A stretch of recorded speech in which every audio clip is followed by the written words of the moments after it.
ഒരു ദിവസം മറിയ തോമസ് എന്ന ആർട്ടിസ്റ്റ് കുറച്ച് പാറ്റേൺസ് വരയ്ക്കവേ കുറച്ചു നേരത്തേക്ക് കംപ്ലീറ്റ്ലി ലോസ്റ്റ് ആയിപ്പോയി. കുറച്ചു നേരത്തേക്ക് അവര് ശൂന്യതയിലായിരുന്നു പോയ പോലത്തെ ഒരു ഫീലിംഗ് ഉണ്ടായി. ഈ അനുഭവം അവർ റിക് റോബർട്സ് എന്ന സന്യാസിയോട് പറഞ്ഞു.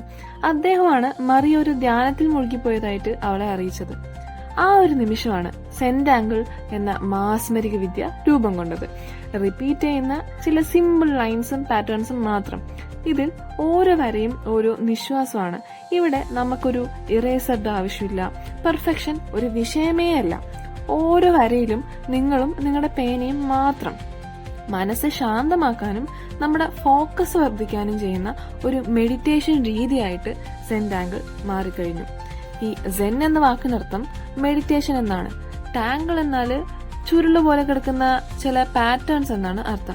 അപ്പോൾ ഇവിടെ നമുക്ക് ഒരു തരത്തിലുള്ള റൂൾസും ആവശ്യമില്ല. അതുകൊണ്ട് തന്നെ ആർക്കും ചെയ്യാൻ പറ്റുന്ന ഒരു ആർട്ടാണ് സെന്റാങ്കിൾ. അപ്പോൾ സെന്റാങ്കിൾ എന്ന് പറയുന്ന ഒരു ആർട്ട് മാത്രമല്ല, അതൊരു മെഡിറ്റേഷൻ തന്നെയാണ്.